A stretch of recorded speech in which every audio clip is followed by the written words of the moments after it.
Hello, welcome. It is the Nisha Jackson Show. I'm Rusty Humphries. She's Nisha Jackson. Subscribe, subscribe, subscribe. Hit that subscribe button and the notification so you know when the next show is released. Hit that website, nishajackson.com. This is a big one. Last week, you let everybody hanging. It's, Valentine's time, it's that time where lovers want to maybe really focus on the relationship and focus on, making the relationship better. So what better topic to talk about but sex? Okay, I'm in. So we were talking about things before that made it difficult, hormone imbalances, things like that kind of throw off the sex drive and the sex balance. That's right. So what are we talking about today? Today I want to talk about why sex is important.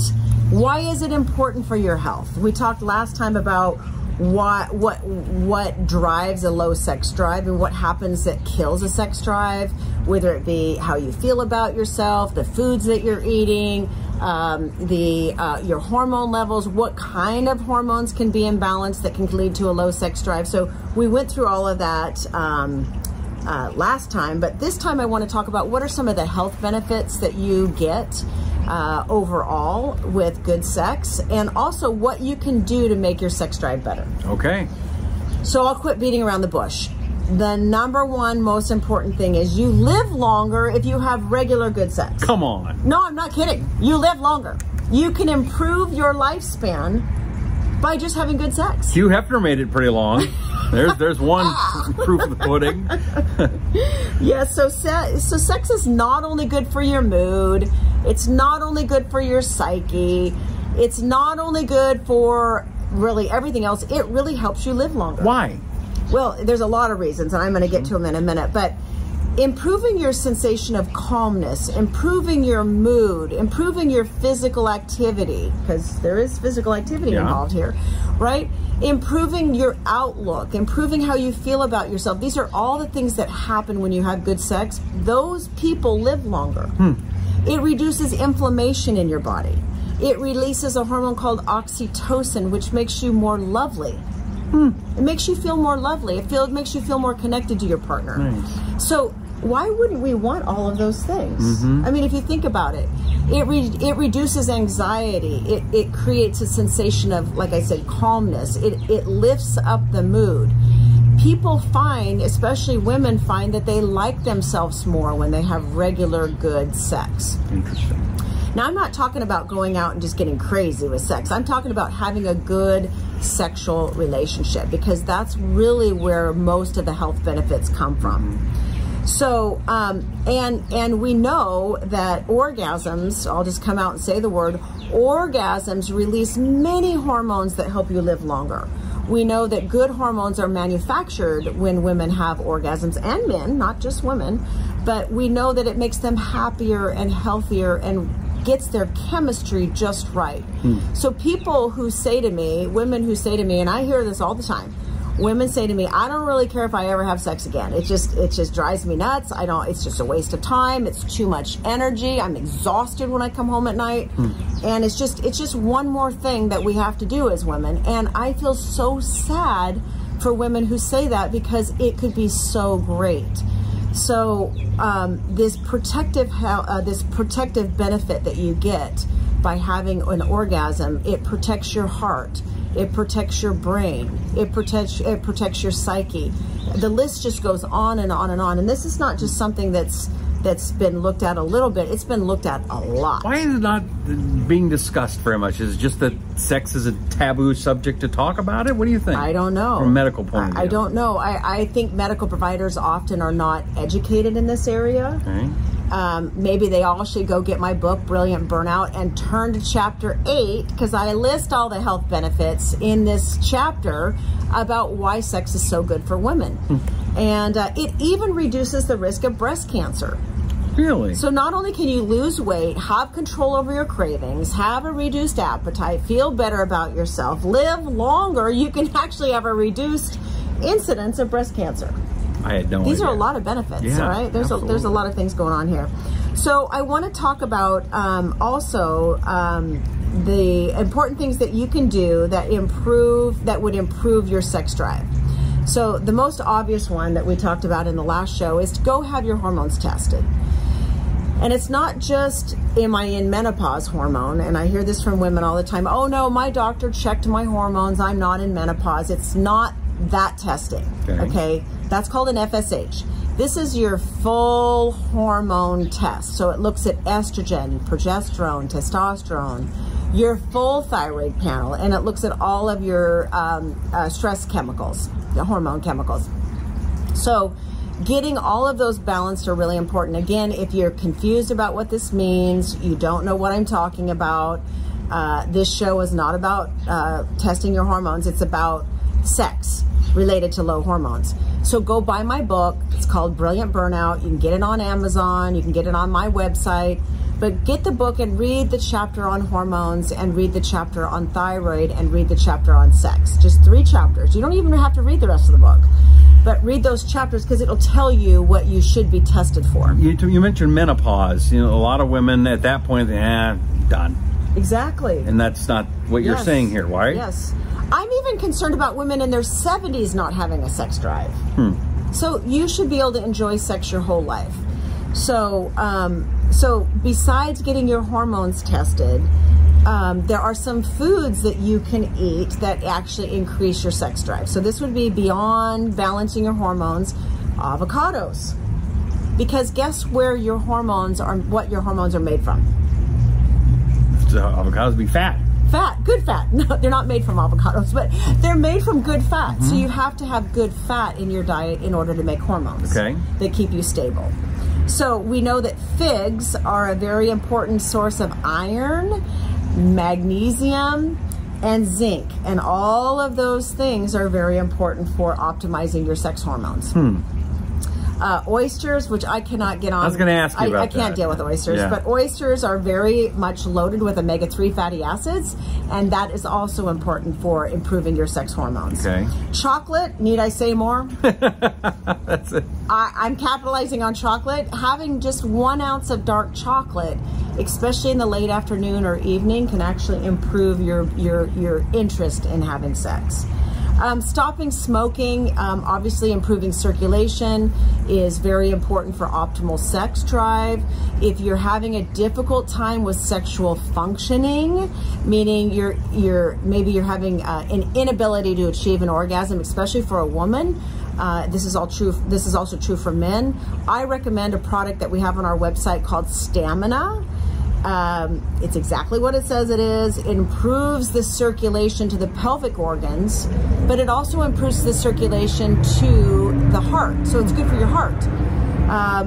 I like to use it before I go work out, but it really is good for improving the sexual functioning. So men and women who are having a hard time with the functioning part of sex, that's just things aren't working right, get on this Stamina product. It's great for your blood pressure, it's great for your heart, but it does improve the functioning of sex. Go to onepeakmedical.com or nishajackson.com to find out where you can get that product. So it is a great product. Yeah, it's a great product. Getting on the cardio train. This is so true for men and women. If you have gained a lot of weight, it reduces the circulation to your pelvis. If you have less circulation down there to your pelvis, you are going to have a problem being able to perform. So just doing more cardio increases the circulation and also helps you lose weight. So cardio, 30 to 40 minutes a day, is very important for not only erectile dysfunction for men. I'm not pointing to you. Erectile dysfunction, I'm just using my hands. Erectile dysfunction for men, but it also is really important for women. So if you've noticed that your drive is not as good, or your functioning is not as good, or you're having it's taking longer than you think that it should, increasing your cardio can make a real big difference. Let me ask you something. Wouldn't just be doing it be the cardio? Is that not enough? Yes, or just having sex. But I'm just saying that sometimes I don't have to, I mean, do you have to run the treadmill, or can you just say, I got my 30 minutes in? Yeah, you could do 30 minutes of sex. That could be your cardio, but I would recommend maybe doing both because they're both beneficial. Okay, just asking. Exercising the sex muscle. So the Kegel exercises where you're tightening up inside like you're trying to stop urination. That's a Kegel exercise for women. So your pee, You stop pee. That muscle that you use to stop peeing is the muscle that I'm talking about. That's a Kegel exercise. If you would do 10 to 40 of those a day where you clench that muscle, hold it for the count of 10 and then release it, you would have better sexual functioning, and it would get you a little bit more aware of your sexual organs, right? Okay. This is true for men too. Men have a reduced incidence of erectile dysfunction if they tighten up the same muscle. So it's a Kegel exercise for men. You probably never heard of this, did you? I never heard of this. Okay, tightening up even up into the anal area, those are all of the muscles for men, improves the circulation to the pelvis, which then improves performance. Hit the subscribe button. You don't want to miss any of this good stuff. I had no idea. All right. Okay, so I mean, I have no problem talking about this. I'd like to just have a sex show where I just talked about sex all the time, because it's so important for your health. Like, if this can actually help you live longer and be happier, why wouldn't we want to talk about it? This is a normal bodily We can do more function. sex shows.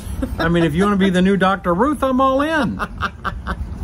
Okay, so I'm going to leave you just with a couple other things that I think are really important. I'm squeezing right now, so go ahead. I'm squeezing. So am I. Thinking about it more often. Like, maybe just get in tune with your partner and start thinking about it. Like, maybe make it a goal that you guys start texting about it, or thinking about it, or talking about it, or communicating about it. You can't get better at something if you don't practice it. And practice also takes communication. So try to be more open. If you don't tell your partner what you like or what you want or what you're trying to get better at, they can't help you. And a lot of times there's this imbalance between partners, and then all of a sudden neither one of them are interested. So just kind of rev it up again, get that fire started and start talking about it. It's really important. For women, this may be the most important tip I can give you today, with the exception of getting your hormones balanced. Okay. I want you to get yourself relaxed before you go to bed, because this is the classic thing women do. They work all day, they get all stressed and freaked out about everything. They get resentful that their kids haven't cleaned their room, and their husband's sitting on the couch when they get home, and the house is a mess, the dinner hasn't been started, and then they got to go home and do their second job, and now they're really wound up and they're exhausted, and they work until they get all the way to bedtime, and then they throw themselves in bed, and they're just expecting to have a great sex life. It doesn't work. No. It doesn't work, because the problem is you can't get out of your head. So you have to calm yourself down. You have to save at least 1 hour before you go to bed. And okay, make a date with yourself. Just 2 times a week, have good sex, but get yourself calmed down. Go take a bath. Get yourself relaxed. Have a cup of chamomile tea. Sniff some lavender. Whatever you have to do to get yourself relaxed. Tell your kids to go take care of themselves. Go tell your husband to do the dishes, or whatever he needs to do. Get yourself in the mood and not in the work mode. Stop working. Stop working. Your work will be there in the morning. Get yourself relaxed. Get yourself ready. And get yourself in the mood. You can't do that by throwing yourself in bed exhausted, because it's just not going to work. If you're using the birth control pill, this is true for women of all ages, obviously, up until menopause. If you're using a form of birth control pill, most likely your testosterone has been compromised. So you probably need to use some kind of a testosterone supplement. If you're using the birth control pill and your testosterone's low, your sex drive's not going to be good. I've always said that's really how the birth control pill works. It just kills your sex drive. So I would recommend that you think about getting on some kind of a treatment plan if you're on the birth control pill, and you can use the two together. And then I just want to leave with just one important thing is, consider treating your body better, women. If you want to have a better sex drive, if you want to have a better sexual functioning, you have to treat your body better. Get your sleep. You can't have a good sex life if you're exhausted. You have to start sleeping better. If you have a sleep problem, go get my book. I tell you how to sleep better in my book. What's the name of that book again? Brilliant Burnout. Get my book. Start sleeping better. Start taking care of your body. Feed yourself good foods. Like your body more. Like how you look more. Like how you treat yourself better. Because all of these things work together. Getting a good sex drive is about a lot of different things. not just your relationship and how you communicate, but it's really how you take care of yourself. And just remember, there's so many benefits that come out of this, and you're worth it. You're worth it to make it better. You are worth it, and great advice as always. Please subscribe to the show so you can, and this is a great one to send to your friends, really. This one and the last one, ladies, this is really something that you can help change you and your friends' lives with something like this. It's that important. Yes. So please share these two videos and subscribe. And also, would you please go to nishajackson.com? NishaJackson.com is up there above, or onepeakmedical.com. If your hormones are off, if you're not quite sure why you're not in the mood as often, you know, go to One Peak Medical and get your hormones tested. Yes. And find out what you can do. And also the book Brilliant Burnout, yes, which is available at all bookstores at Amazon.com, BarnesandNoble.com, and all those places. Yes, and a great gift, you men out there, for your female partners, a great gift you could give them is my book and a gift certificate for a massage, because massage is great for women for relaxation and for good sex. I like it a lot. It's a great combo. It is a great combo. All right. Hey, we appreciate you, and thank you so much. Again, we'll go to NishaJackson.com, and we'll catch you next time. I'm Rusty Humphries with Nisha Jackson, and this is The Nisha Jackson Show.